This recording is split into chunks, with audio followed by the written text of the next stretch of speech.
So, can Mario hear us? Yes. Okay. Ready? Clear? Yeah. Well, good afternoon, everyone. I believe this is the last talk of the conference. It's quite an honor. First of all, I'd like to thank you all for your presence, for the organizers. It's been great to be here. It's been very intensive and very rewarding. I'm Manuel Leira, I'm the Mission Communications Manager at Astroland. And I want to tell you a little bit what do we do, about the station, what does it look like, and what are the missions we run on. Then we're going to play a small video so you can see what it's all about. And eventually we're going to connect with my colleague Fernando, with his Analogue astronaut. He's also a space operation advisor for Astroland. Above all, he's one of the first commanders and he's been taking part in some of the missions, so he'll be able to attend any queries regarding the operational staff regarding our missions at Astroland. Yes. Thanks a lot. Well, welcome to Astroland Interplanetary Agency.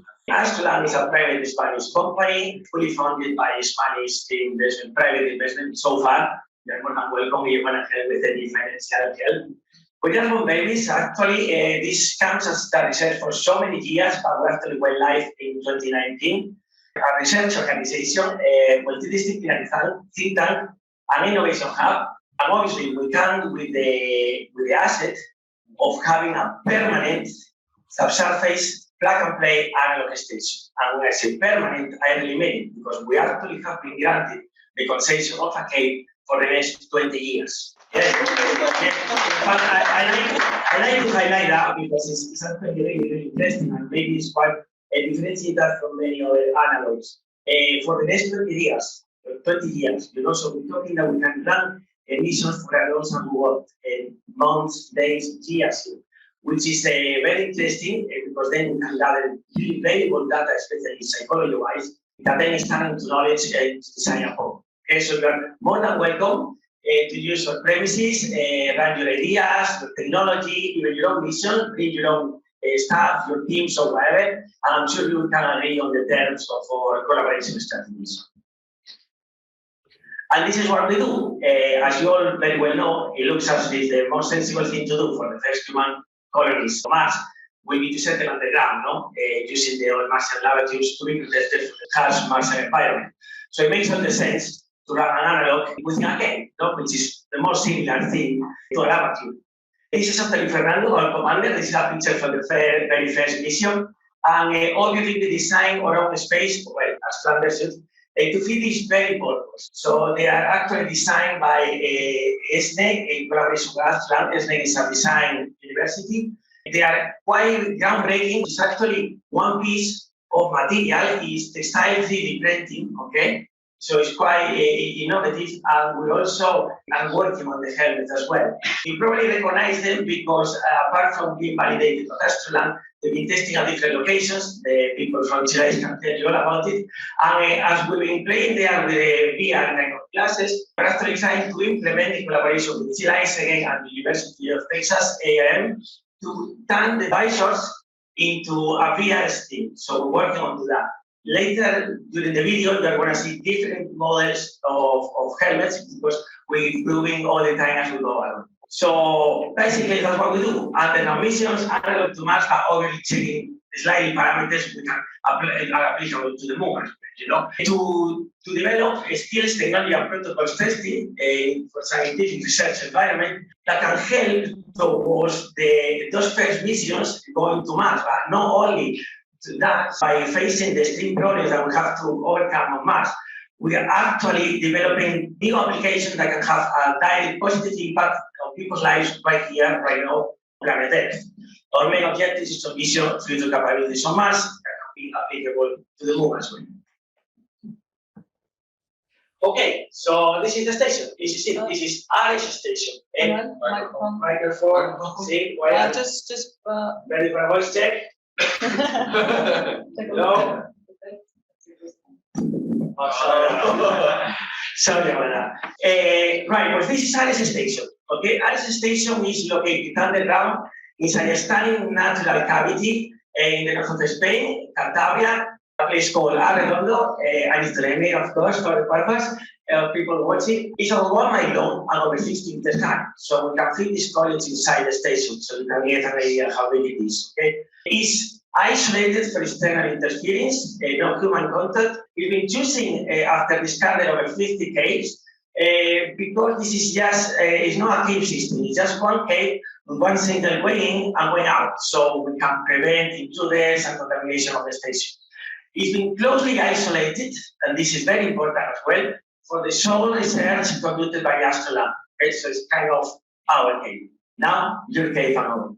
So, fully equipped, so it's a brilliant operational scenario, as you are going to see later.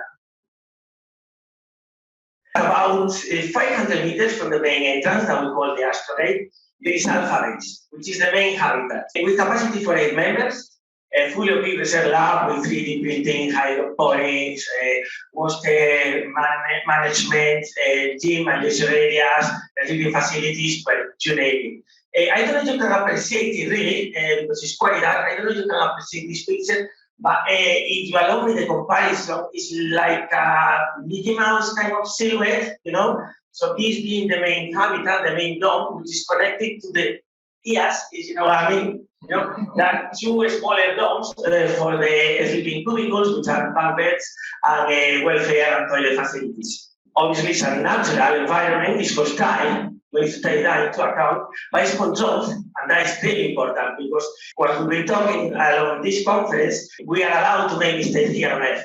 Better made than here, because once we are there, well, we are quite limited, and everything has to be tested beforehand. Okay, further back from this, there is another Inspirational Box, okay, which is basically a life capsule. I don't know if you can appreciate here, with capacity for 2 crew members. It's located between an inner lake. So you got the Alpha Base, and then you have an inner lake. To access to that is actually quite tricky because some of the sections can only be overcome by rock climbing, abseiling, using some heavy techniques. So the training is quite important.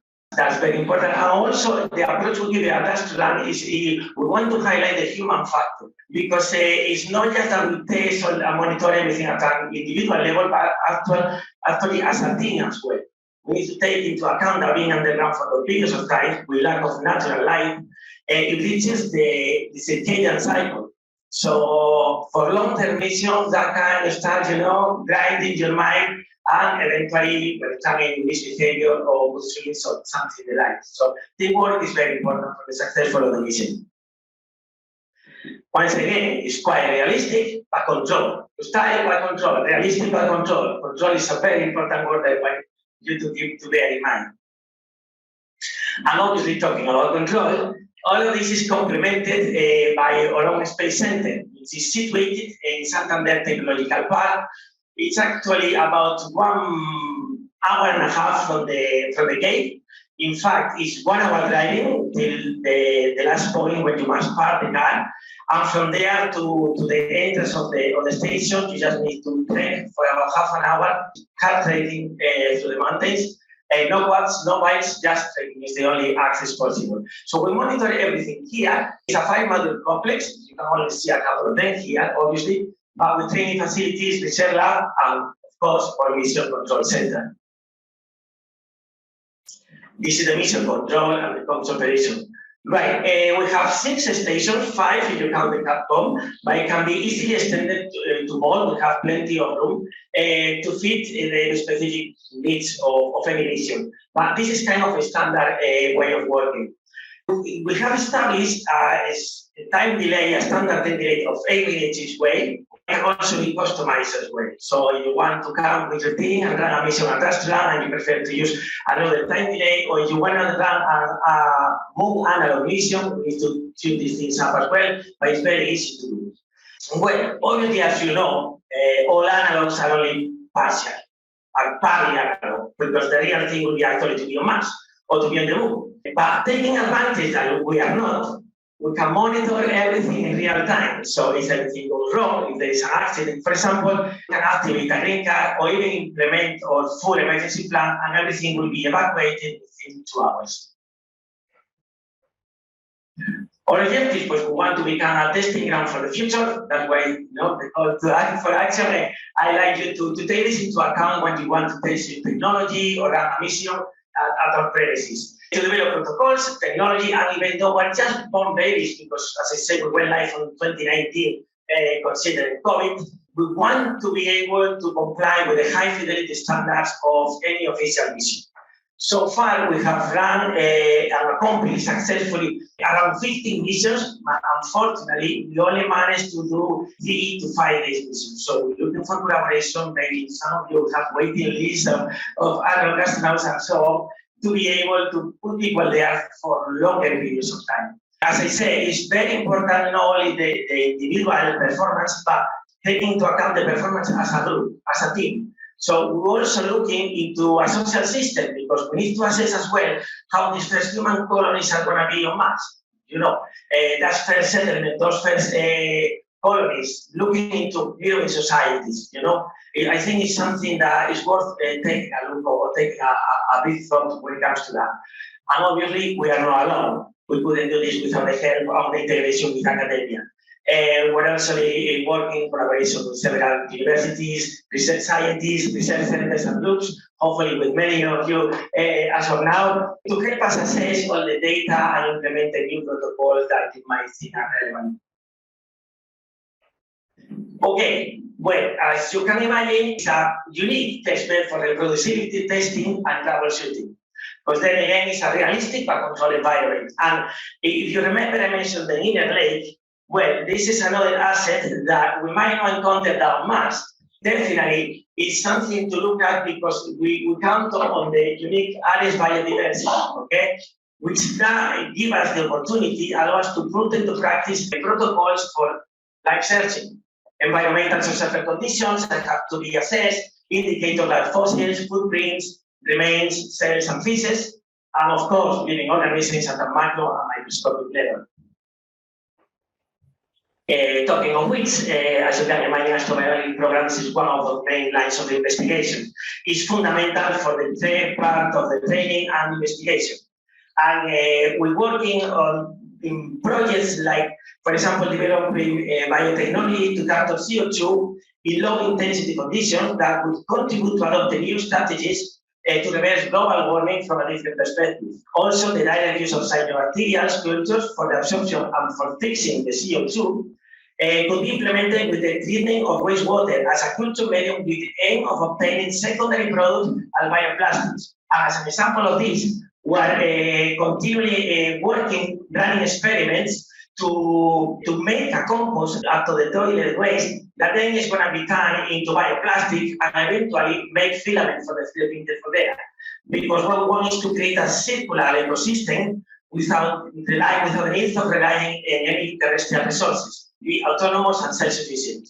And that obviously is all related to engineering, you know, because once you are there, you want to be self-sufficient, you need to run your base to be able to be so. So obviously we look into food production by hydroponics, energy generation, 3D printing. We test all the emissions, possible radon gas emissions that we can find within the cave. Obviously, no lethal levels, but it's still nice to implement those protocols. CO2, magnetic fields, RH, and whatever there is to measure, we basically do it. Water and waste production management and resources optimization. Right, as we say, we're looking forward to be able to implement long-term missions. And that is very important psychology-wise, okay? Our psychology program is developed along with the collaboration with the University of Cali. Is led by Professor Gabriel de la Torre. He's a PhD neuropsychologist specialized in assessing human factors and how the effects for space travel. So along with this expert, we have designed a unique training plan where the astrolanders, that's what we call the crew members, undergo high-impact sessions before the mission. We use well-known tools like WinSCAT, for example. I'm sure many of you are familiar with that, but many others, proprietary or own, for evaluation, profiles, psychological profiles, long-term memory, neuroscience of high-impact teams, action plans in extreme environments, manifestation of values, determination, commitment in real time, and obviously decision-making. Okay, on training, right. And training depends on the dexterity and the experience of each of the captains. Obviously, this is just a standard.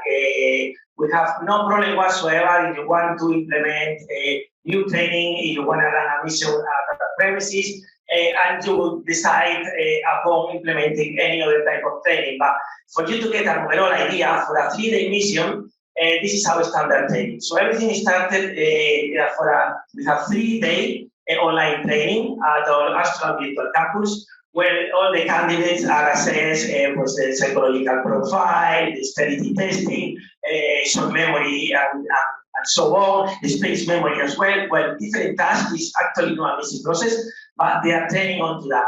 Once they are successfully chosen, there is when the role assignment comes into play. We basically assess three roles: biology, engineering, and psychology. And we always double up. So it's going to be minimum 2 biologists, 2 psychologists, and 2 engineers, because we can't afford to go on ABA. And if things go nasty, we run out of engineers. What are you going to do? So that's another point that I like to highlight as well. Then is followed by a 4-day intensive training at the Astroland Space Center. We take you to a rock wall and give you rock climbing, caving, and sailing techniques, and obviously first aid, rescue, self-rescue, and the emergency plan. The commander will be definitely chosen at this point. Okay, and all of this comes to life in the shape of 4 major programs we have developed. One of them is Mastermind, stands for Maximal Astronomical Resources in Space, Mind Instruction and Neurological Development.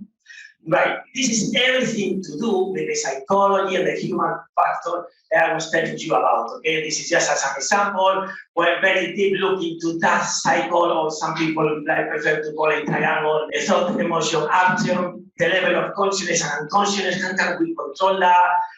Face your own fears, be able to work under pressure, and basically essential mental practices needed for the astronaut, for the successful mission, of course. Because we cannot afford anyone being in a not fit state while on the mission. This is okay, because so far we only ran 3 to 5 day missions, but imagine having someone there for 6 months when things start looking interesting. Okay, another program is MASTEAM. It stands for Technical Listening and Abilities on Mission, which is on everything to do with the crew composition, commander, all the protocols, obviously how to use the equipment, all the gadgets and devices you're going to be able to, what you're going to have to use on the EVAs, and also for the research background station at the main habitat. And we also, when we send the EVAs, it's always in teams of 2, and never with the same role, as I said, never 2 biologists or never 2 engineers, just in case, for the sake of it.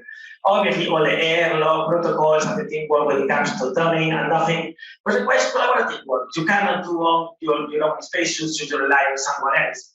At the same time, with lab tools, microscope, how to do all the culture, all the sampling, and so on. And of course, the communication protocol simulation with the time delay.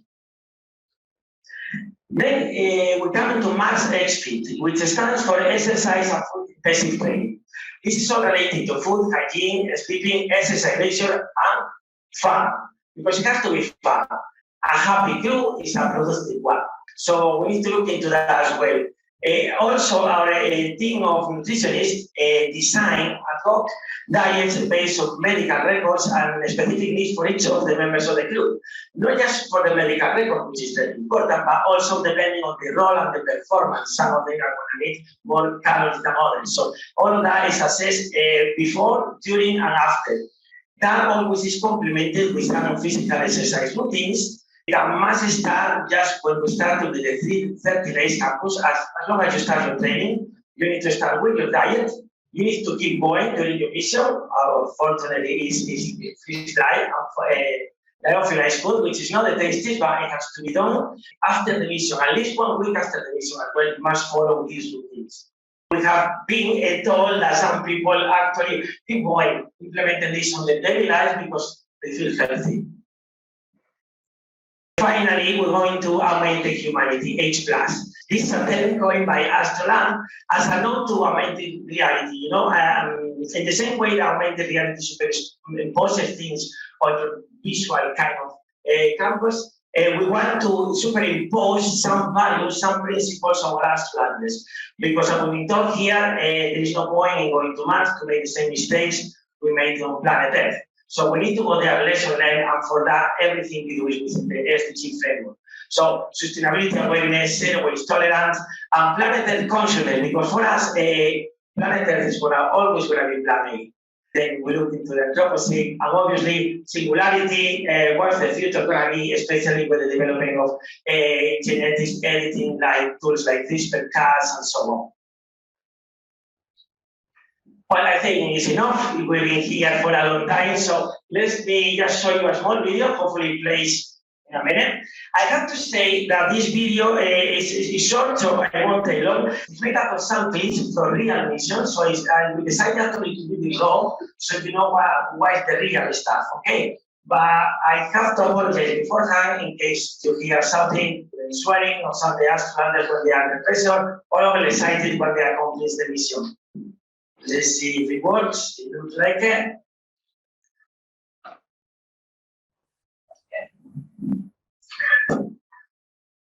This is the Space Center. And that's the train I was telling you about before.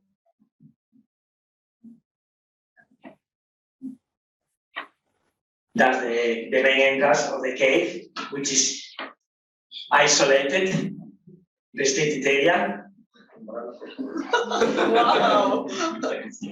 And this is the asteroid where you actually do all your suit and your helmet. You can see there are different sizes of helmet because we've been trying. The main problem we have is being inside a cave in the north of Spain, we have high levels of humidity. So the fogging that we'll be talking all the time is something to assess. You need to get down. And once you are there, once you cross that, the heavens horizon, you are on Mars at all times. So your last point of communication with the world, as you knew before, is the Capcom. So that's why the human factor is very important to be able to show that soft skills, that emotional closeness, people skills, to be able to identify if any change in behavior and react before it's too late. You can see that sometimes when on the moon, it's just that the cameras to see battery and buffering all the time, and when they are not focusing properly, they turn into black and white to save energy. Once it's properly focused, turns back into color by themselves. That's the access to the alpha base.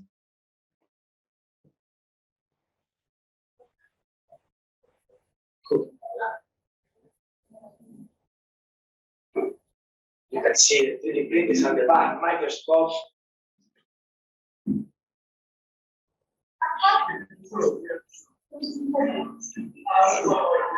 Listen to some music from time to time so they feel that they are being loved. This is the airlock, where we simulate the pressurization and depression chamber. And you see the different versions of all the helmets, you know. I think this is the field we're working on right now. We try to solve the problem with the fogging with some face mask, because it was quite uncomfortable while doing abseiling in a hostile environment. An example of EVA, taking some samples, went back to the lab, then again goes black and white to save energy, once it's properly done back into color. And we monitor everything from the Space Center 24/7. But obviously, what happens at that station stays at that station.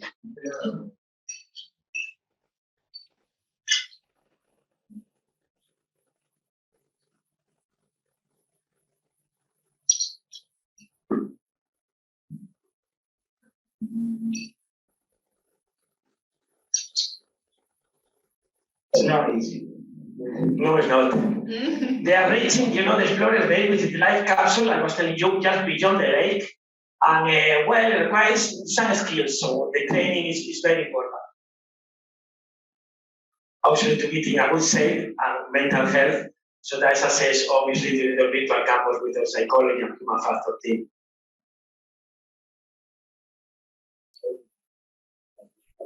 Okay. Yeah.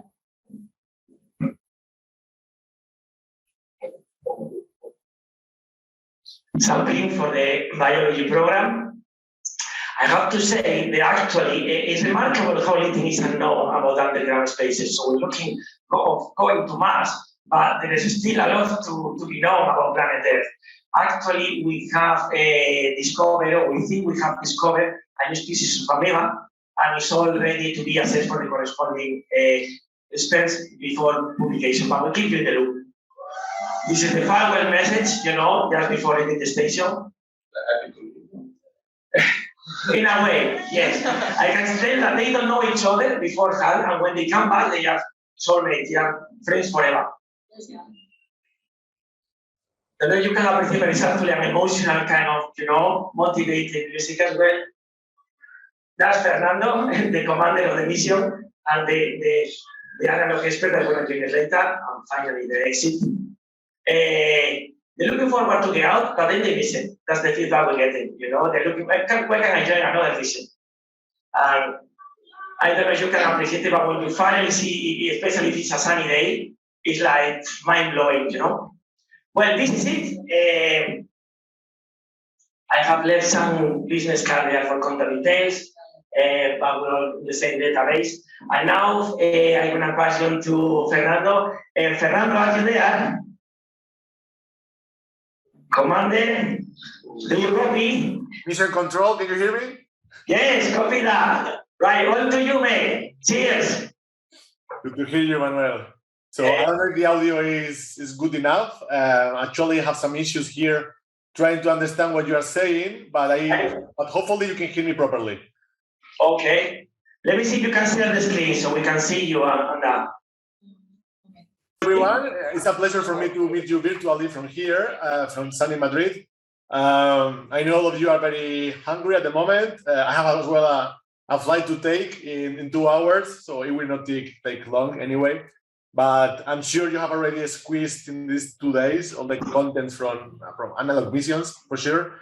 So I will just be able to give you some highlights based on our experience in Astroland, and show you what's the insights as well from all our missions.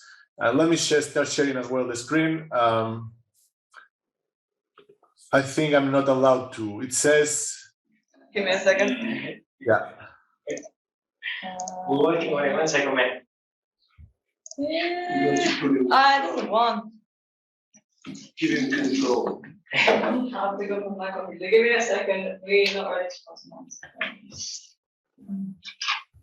Okay, in the meantime, I will give you some highlights about who I am. Basically, I am working for European Primes as a space vehicle lead architect. So I'm working at the moment for Airbus and OHD. And since 2019, I'm collaborating as well with these crazy people and crew from Astroland. I had the pleasure as well to be the commander from the first mission that they ran. So yeah, since then, I'm just supporting them as well with everything involving suit design, mission design, operations control design, all these areas, okay? And from time to time, when there's opportunity, I'm jumping in here to share my highlights from our missions to this kind of conference as well, okay? I guess I'm allowed to share now. You should. Let me see. Aha. Yeah. There you go. Now, more? Cheers, man. Okay, thanks, Manuel. You did a great job, Manuel, by the way. So going a bit to the highlights of our mission, Manuel already explained everything quite well. You saw as well a very pretty video as well of everything that we involve our missions, some of the others as well.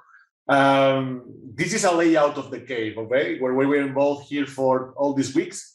As you can see, and Manuel, as he explained, is a couple of miles long and some tens of meters depth as well.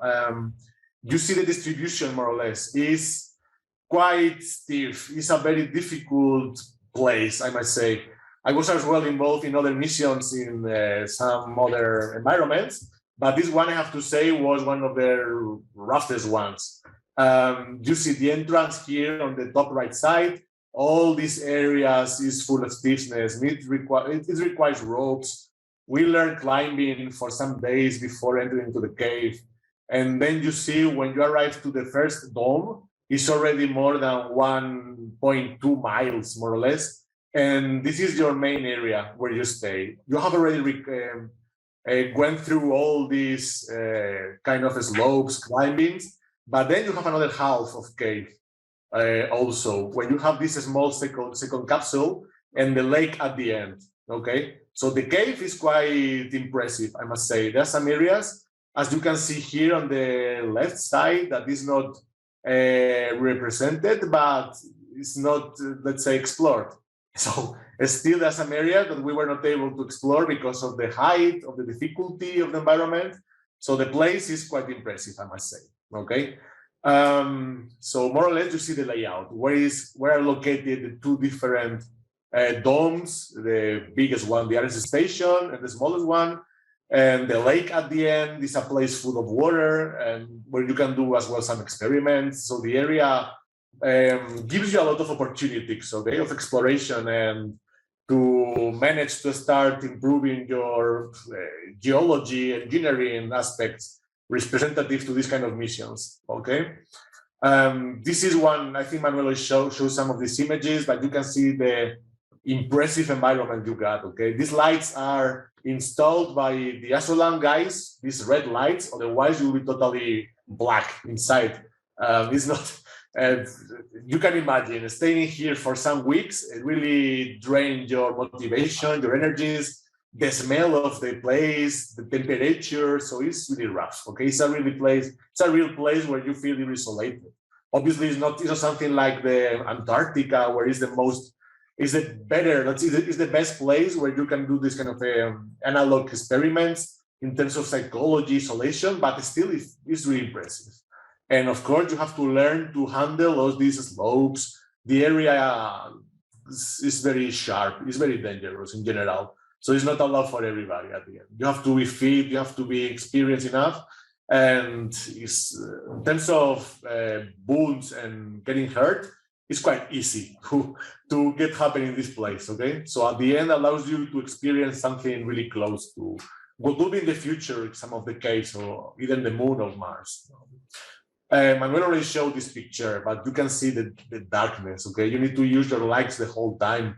When you do these EVAs, it's impossible to handle the environment without these lights. So you have only redundancy lights, you need to get lanterns in case, to go from one place to the other, use ropes for security. So it's quite unique. In this case, the same. So you can see the depth of the cave at the background here, how is the darkness, how you conduct your experiments with these lights as well. We went through several rounds of switch designs. These were the first or the second version that we got, but of course, this is just something for analogs. We are improving them as well as the helmets, the communication sets, the water bags, everything that allows you to feel like all these EVAs and to be involved in this kind of experiments. So the suits are getting evolved, the same as the whole mission protocols, and even the station is getting evolved as well. This is another picture of the area, okay? And now getting into the stations. Manuel already showed some pictures, but these are closer looked up here, where you can see the dimension. More or less, this is like 60 square meters in total, considering the main dome and these two small ears that Manuel said, he mentioned. So the area is quite good in terms of distribution of different zones, of handling the day-by-day aspects. You have an area for guys, an area for girls. So you have as well some considerations in terms of facilities, and you know, when you're going to get to feel like at home, this helps quite a lot. This is the back side, okay? This is two small ears, as Manuel said. The left side is either for guys or girls, the right side the same. So you got as well one toilet per one of these modules, 4 beds per module as well. And the inside is quite big. I will show you some pictures of the inside, although Manuel already showed some videos for it. This is the small one that is close to the lake, just fitting for 2 people. In case something happens, so it's too late or you feel tired, you could stay in this one as well. This is the inside, as I mentioned, approximately 60 square meters. Distribution of an area here at the bottom, at the front of the image, where you got a small kitchen, some tools for the day-by-day, On the right side, you got this communication area with TV, audio sets, everything requiring communication with the mission control. Area here on the right, on the front side, I have to say, where this guy is using this, the laboratory instruments. So we got a small instrument sets here, even a 3D printer also for printing either forks, tools, whatever you need. This is the entrance of here in the front to one of these small modules with the beds, the small wardrobes, the toilet at the end as well.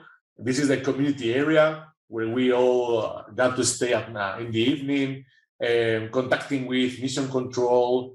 I will tell you a little bit right now about the aspects of the commanding of this kind of missions, the main important criteria, but in general, this is where we stay after all the work and the EVAs that we conduct. This is the same picture, well, where you can see people developing different tasks, activities. Another view of the dome. This is the door to the Dornier Dolphin, okay? This door on the front side. So this is the look up from the, let's say, the TV area. You see here the place with the laboratory on the left side, the 3D printer aspects here as well. It's very well equipped at the end, I have to say, okay? This is the laboratory area. We got some ovens, we got a lot of instruments, so everything for biology and geology experiments were conducted over here, everything that we were acquiring in the cave. Actually, this is where we analyze as well these amoebas that Manuel were mentioning before. It's very well equipped at the end. And we got even some support from other institutions. Coming back as well, so this is the last picture I wanted to show you. But coming back a little bit to the aspects of the missions of the commander. So we know that we have to know the risk and the cost of this complexity kind of missions, analog missions at the end. It's just a tool to help us to explore the challenges and to prepare us to live in this kind of environment. So this is nothing new. You have already said from your previous expositions. But in general, I would like to emphasize the human factors that Manuel was mentioning before. So it's, at the end, this kind of environments, it really helps you to link the human factors to the activities that you conduct day by day and that you will need to conduct in the future in this kind of missions in Mars or Moon. Me as the commander, I at the end got some criteria, some key points that help me more or less understanding how to handle the teamwork and how to manipulate the kind of danger situations in the day by day. We also follow some biomarkers, distribution levels, so to conduct the health of our subjects. We also follow and group the functioning, this famous Cronbach, as well, superscales. So we did a lot of psychology, continue follow-up to the people in general of our missions. And the reporting, so we got daily commander check-in reports, commander reports, chef reports, scientific reports, engineering reports, even journalist reports. So this is the typical aspects of reporting in this kind of missions. I'm sure you are also really experienced on them. We also post some pictures in public websites. You know, in the ISS, for instance, daily pictures are also posted. So this is very important to keep a continuity link between the society and this kind of astronauts conducting these activities and these experiments. The crew safety is very important. So I had to do a daily report as well on the safety and the aspect that happened during our EVAs. So it's quite a lot of effort. The key points allow me to just make a summary of what I identified in these missions. So it's really important to appreciate the human factor research. We have to analyze that. We have to make a comprehensive overview of all the experiments and what requires for the team. Okay, it's not something similar to what you do outside, but the effort of everybody is different. So everybody requires a different kind of necessities of effort for each kind of experiments activity. So the commander has to take really care of all these aspects as well. So the crew member as well should not be coerced into taking part of experiments. If you don't want to do an experiment, you have to find the workaround. You have to redo the planning. Nobody has to be forced to do something unless they understand the necessity of care. Okay, so in these weeks that we are staying inside this cave, motivation and psychology play a very big role. You wake up, you don't see the sun, you smell this cave, you get the temperature of the place where you are. You don't feel like you are in your comfort zone at all. Okay, so after 5, 6, 7, 8 days inside this area, it's super important. It's a really key point. I'm sure in this area like high seas or Antarctica outpost, this is totally, it's even worse, but you can get really a feeling of where you are. So not forcing your crew members to do this kind of experiments, that's super important. The communication latency is as well a significant barrier to collaboration between mission control and what we got inside the cave as well. Manuel mentioned about the fun, dining together and listening even to music, movies. This provides a lot of strength and motivation to the daily routine, to the team, okay? Something very important, and I don't know if this was addressed by you already, about medical health. When you conduct long-term stays, and we got some issues on this, is as well oral and dental health. We got some issues, and if you don't really are prepared for these situations, it can really screw your life in there, really. It's not just wounds or getting hurt, but your oral health and your dental health, you can just buy to get some problems and pain. You are really screwing there as well. It's super complicated to take care of these situations. Something like, I don't know, take care of the particular strengths and weakness of your team. You have to make a classification distribution of all your team members.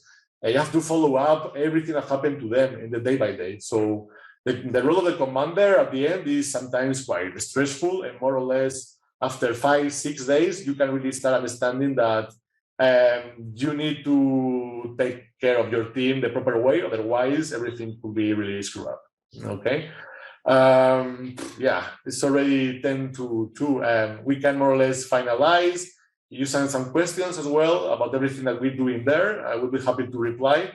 But let me just finalize with something I would like to say in this kind of forums that we got a lot of international people, and right now we had all these big conflicts in the world, all these situations in Europe mainly, but as well in Africa. And I think we have to say that the ethics of exploration in general, they go against this kind of endangering and harming the environment that we're exploring. So this we have to evolve with this space ethics in general, okay? We have to ensure humanity has learned history and we have evolved morally. Otherwise, we will keep like in these prehistoric behaviors and endangering people. I'm just saying this because I have some relatives and some closer friends getting really problems now in some countries. So I just would like to say this to close up this forum. Okay, thank you very much.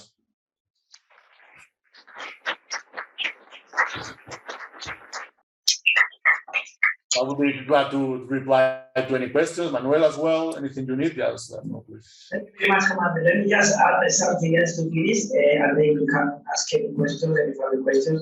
In the line of what was mentioned, actually, and thank you very much for trying to create this idea of creating an analog community. We need to bear in mind that we are all citizens of the world. And if we're going to Mars, we're going as a planet, as humanity, one single team. So Asylum started this conference saying, I want to end there as well. I mean, it's like we all need each other. So you're welcome to our station. It's been a pleasure. Thank you very much.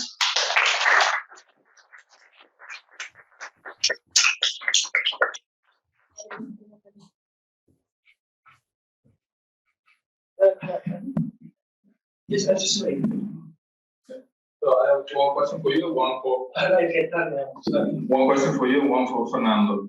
For you, what is the origin story of this association, this project that you're doing? So how you started, because it looks like a very well established and very well done actually venture project, and I think you didn't mention how all this started, let's say. And then for Fernando, can you hear me? More or less. It's quite difficult, but yeah, speak louder. Okay. So I'm a bit closer to this one. Okay. Can you hear me now? Yes, it's the same. Don't worry. Yes. Okay. Knowing what you know about living in the cave, Yes. if you had to say go to the moon or design a Mars base, would you still design a base in a cave or would you go on a surface, knowing that there are some way to mitigate radiation on a surface? And knowing what you know, you have been in a cave now, would you still go in a cave on Mars or would you prefer to go on a surface base? Thanks. Thank you. On your commander, if you want to start, or I don't mind. Yes, so from my side, basically, it's not based on what I think, but it's just simply the current designs and the current programs that are being currently developed. I got some colleagues working at the SpaceX, for instance, and they, from time to time, they keep me informed of the programs that they are researching at the moment. So at the moment, they got technology to stay outside, but the cost effective of having these developments outside in the exterior of the surface is higher than being inside, okay? So in the future, I think we will see that the main settle will be inside somewhere, something somewhere covered that, of course, protection radiation. We know all these kind of atmospheric situations and environment difficulties, but I can more or less understand that what they will do is inside somewhere that protects these environmental problems, okay? And this is my approach as well. In these areas, so of course, here you have to stay always inside the cave. If you go to Mars, the idea is that you go to the surface, of course, as well. You start exploring the surface. So it's a different behavior for your mentality and your motivation. Inside the cave, you cannot see how the days pass on or stays going through your activities. But in the surface, you go outside, inside, that's a different thing, okay? I have to say. So from my point of view, definitely, it will be somewhere inside caves, lava tubes, somewhere that Mars allows us. And I know SpaceX is working in this direction as well. Okay, and regarding your other question, which as you can imagine, it hasn't been easy. As I say, we actually went live in 2019, but it's been there for so many years. We explored over 50 cavities around this one, and then the bureaucracy and the paperwork is being bad, it's not been easy. It all started as a dream, kind of a philanthropic one, but then we saw the feasibility of it and started looking for financiation. But the biggest problem we have encountered is with the laws. It's very difficult, as you unfortunately, and if anyone in Spain is listening, please pay attention to this. Unfortunately, we don't have even a Spanish space agency, so we don't have any governmental backup. That difficult makes everything extremely difficult because when you go to try to present one of these projects, they think that you are mad, literally, you know. So finally, we managed to get this, and even so, we're still people that they are not happy. Because from the politician point of view, you know, and also conservationists and things like that, they reckon that caves are for everyone. What I say is that around this area there are more than 200, in the Cantabria region are over 4,000 caves, so there's nothing happening for closing this for scientific research that can help towards the future for humanity, hopefully, you know, maybe some or part of these protocols can hopefully be implemented for something else in the future. Also, we need to take into account the Earth's biodiversity, so the cave is a temple. Okay, nothing gets in and nothing gets out. It's just sacred.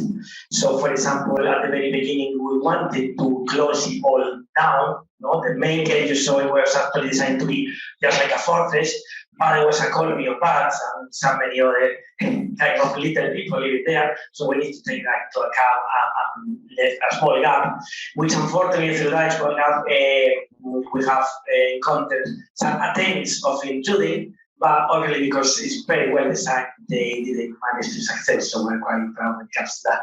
Thank you very much.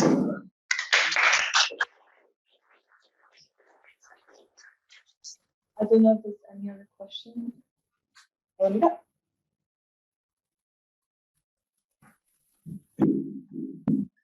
Hi, hello, thank you for the presentation. It was very interesting and so many cool habitats we've seen today.